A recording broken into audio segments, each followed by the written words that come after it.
일상에 바쁜 여러분들을 대신해서 지식과 통찰을 정리해드리는 매일 공부 매일 인사이트입니다. 오늘은 정리하는 뇌라는 책에 대해서 한번 살펴보도록 하겠습니다. 이 책은 어느 유튜버를 통해서 유명해진 책인데, 그래서 읽어본 건 아니고요. 제목이 호기심을 불러일으키는 것 같아요.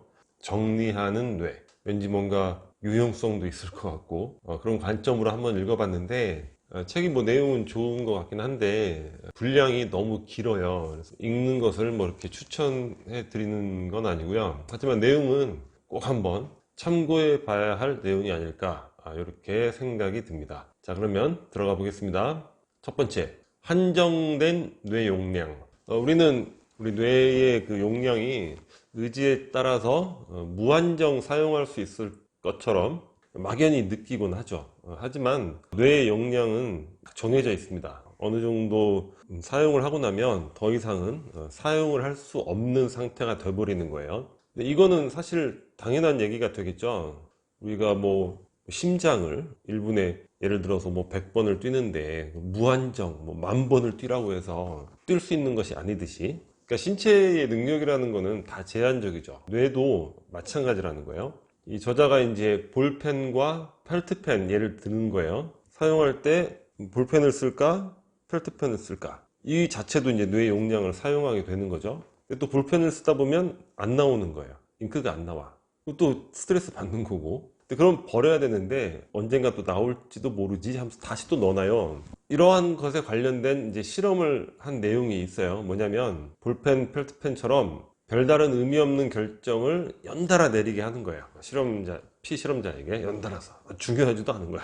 그러니까 어느 정도 이제 내린 다음에 중요한 결정을 제시를 하면 좋은 판단 결정을 내리질 못해요. 판단력이 아주 현격하게 저하됩니다. 그러니까 뇌의 그 어떤 제한된 용량을 다 사용한 거죠. 충동 조절 능력이 떨어지고 판단력이 저하되는 것으로 나타낸다. 우리가 명확히 알아야 될 건, 우리의 뇌는 하루에 특정 개수만큼의 판단만 내릴 수 있게 구성되어 있어서 그 한계에 도달하면 중요도에 상관없이 더 이상 판단을 내릴 수 없다. 그래서 이런 것들을 이용한 마케팅 기법도 많죠. 우리 이제 마트 같은 데서 마지막 계산대 앞에 있는 상품들, 어떤 것들이 있습니까? 주로 이렇게 당 떨어진 느낌이 들 때 먹고 싶은 거 있죠. 뭐 초콜릿, 뭐 무슨 영양바 같은 거. 그러니까 우리가 마트에서 쇼핑하면서도 많은 판단을 하잖아요. 이걸 살까 저걸 살까, 이거보다 더 싼 건 없을까.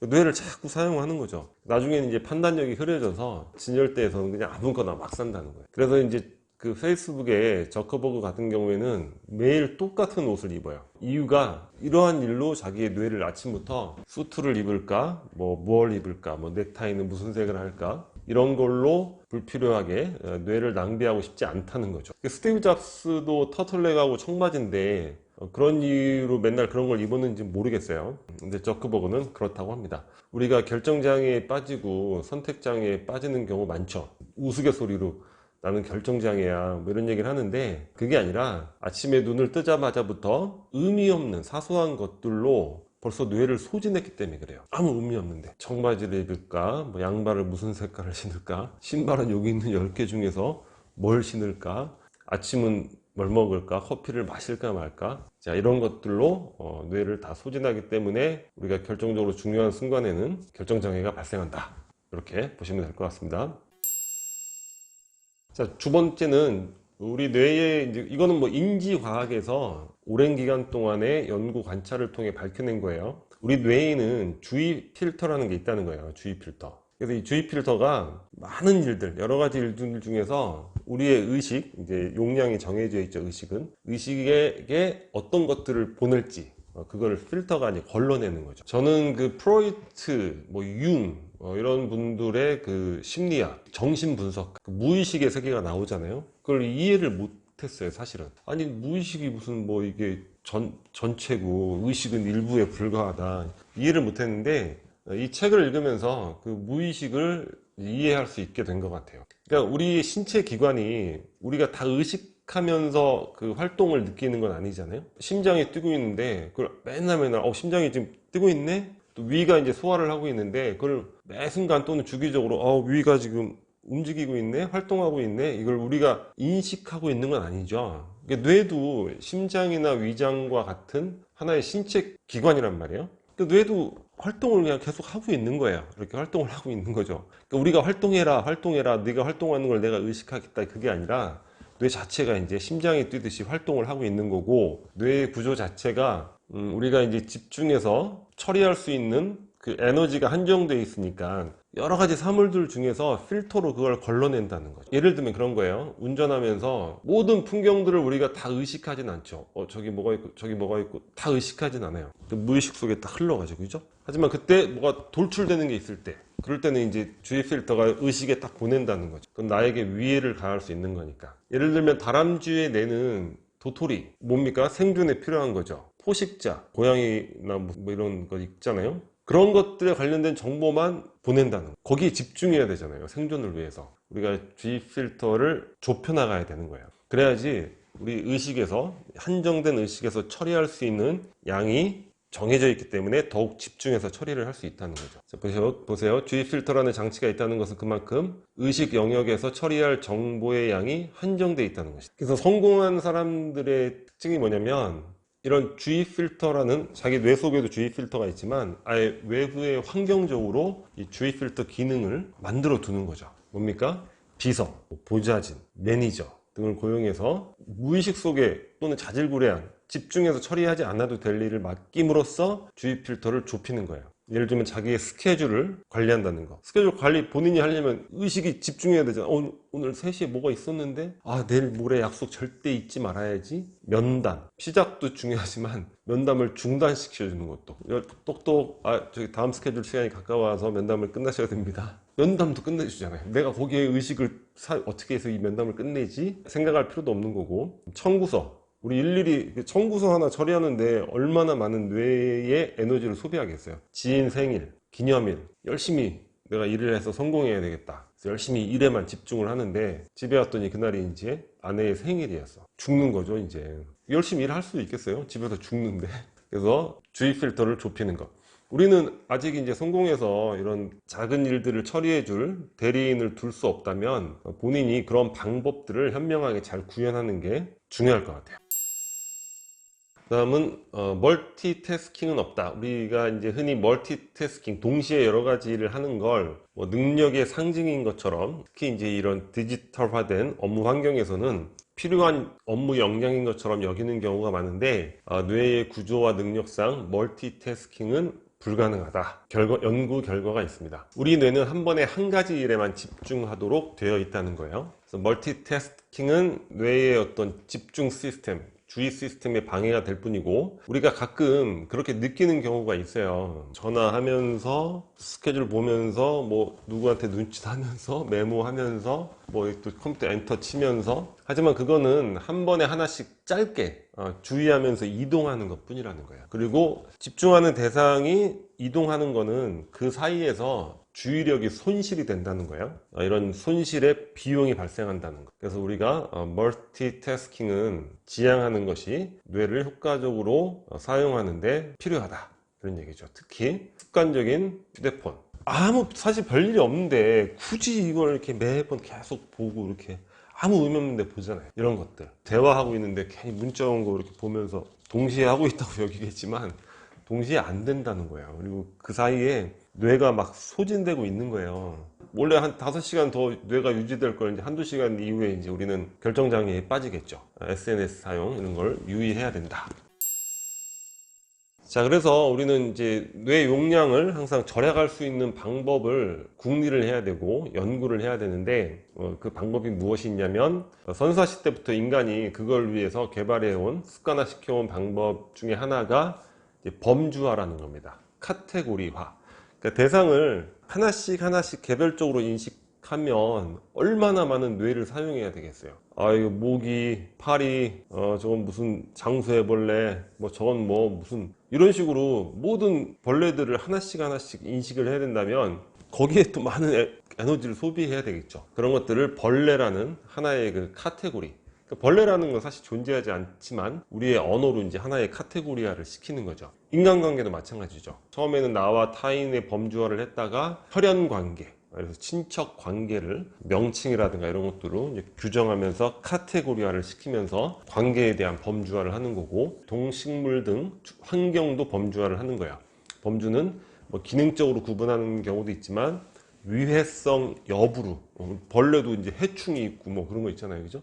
그리고 이런 이제 카테고리화를 항상 우리가 노력을 해야 되고, 이거는 이제 어떤 환경 대상뿐만 아니라 여러 가지 일이라는 작업, 이런 측면에서도 필요하다는 거예요. 모든 일이나 작업, 학습이 우리의 삶을 개선해 주는 건 아니라는 거죠.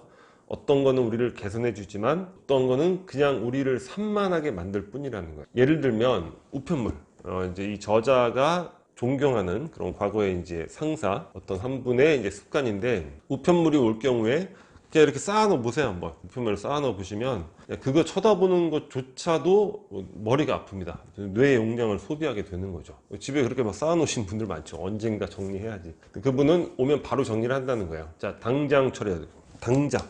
그다음에 중요하지만 나중에 좀 여유 있게, 중요하지도 않고 처리 안 해도 되는데 갖고는 있어야 돼. 뭐 카탈로그라든가 뭐 이런 설명서 같은 거. 4번은 아무 의미 없는 거 당장 버려야죠. 당장 버리고 따로 분류하고, 이것도 따로 분류하고, 당장 처리할 거는 바로 처리하고. 이렇게 되면은 아유 이게 쌓인 거 이걸 어떻게, 그냥 보기만 해도 머리가 아프네, 이럴 필요가 없다는 거죠. 뇌의 용량을 많이 아낄 수 있다는 거예요.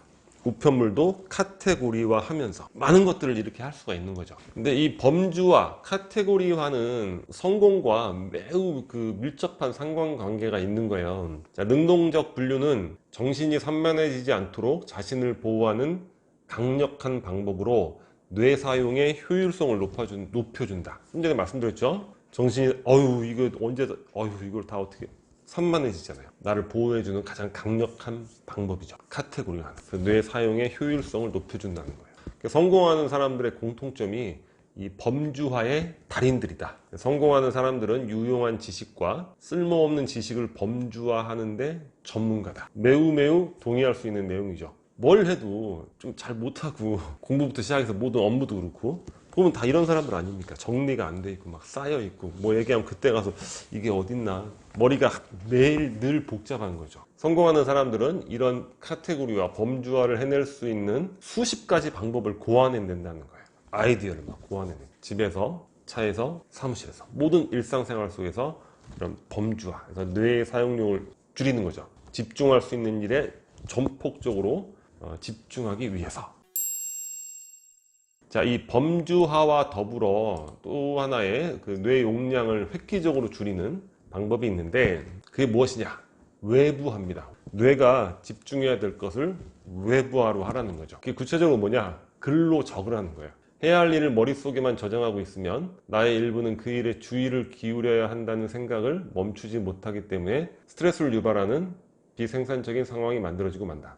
그걸 머릿속으로만 저장하면 계속 거기에 attention, pay attention 아닙니까? 뭔가 지불을 하는 거죠. pay. 벌써 뇌를 그냥 돈 쓰듯이 쓴다는 거예요. 자, 이와 관련된 신경과학에 따르면 몽상 모드는 중앙관리자 모드와 경쟁하고 있고, 중앙관리자 모드는 뭐냐면 뇌인지학에서 얘기하는 집중하는 시간, 이것들을 만들어내는 게 중앙관리자 모드입니다. 몽상 모드는 뭐냐면 멍 때리는 거죠. 우리 책을 읽을 때 집중해서 읽다가도 순간에 이제 싹 중앙관리자 모드가 자리를 뺏기는 거예요. 몽상 모드에.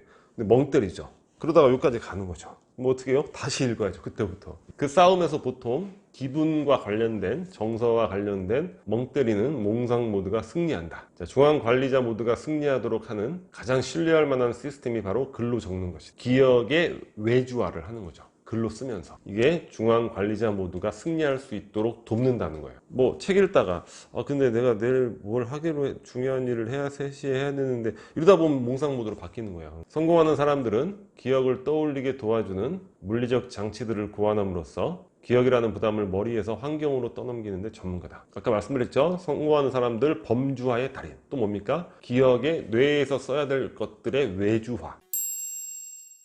자, 범주화와 외부화 정리. 외주화가 아니라 외부화였습니다. 자, 기억을 범주화하고 외부화함으로써 우리는 방황하는 몽상의 음과 집중적인 과제 수행의 양, 몽상은 몽상 모드고 집중적인 과제 수행은 어디서 담당한다고 했죠? 중앙 관리자 모드에서. 양 사이에서 균형을 잡을 수 있게 되었다. 음양의 조화가 이루어졌다. 이런 얘기죠. 몽상 모드도 뭔가 아이디어를 떠올리거나 이런 여러 가지 긍정적인 역할을 하는 거예요. 멍 때리는 그런 시간들도 그 뇌에 이제 긍정적인 역할을 하기 때문에 항상 우리가 집중적으로 모든 것들만을 진행하는 그 시간만을 가질 수는 없다는 거죠. 하지만 이제 우리가 실패하는 이유는 몽상 모드 쪽으로 너무 가 있으니까, 그러니까 음의 기운이 너무 많으니까. 음양의 조화를 위해서 무엇을 해야 되냐? 뭡니까? 기억을 뇌에서 할 것들, 이런 것들을 기억해야 될 것들을 카테고리화하면서 뇌에 기억해야 될 용량을 줄이고, 자, 외부화 글로 적으면서 뇌의 고단함을 덜어줘야 된다는 거예요. 캐나다 맥길 대학 교수님이시거든요, 이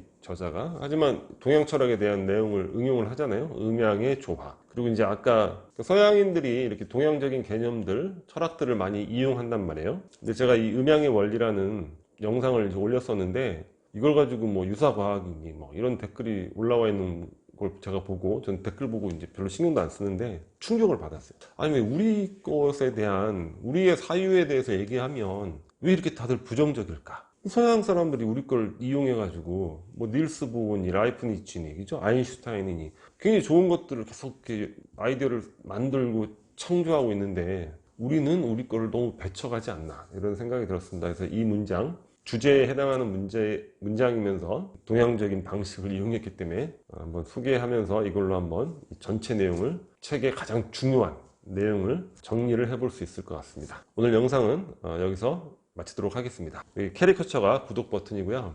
앞으로도 좋은 영상 많이 준비하도록 하겠습니다. 감사합니다.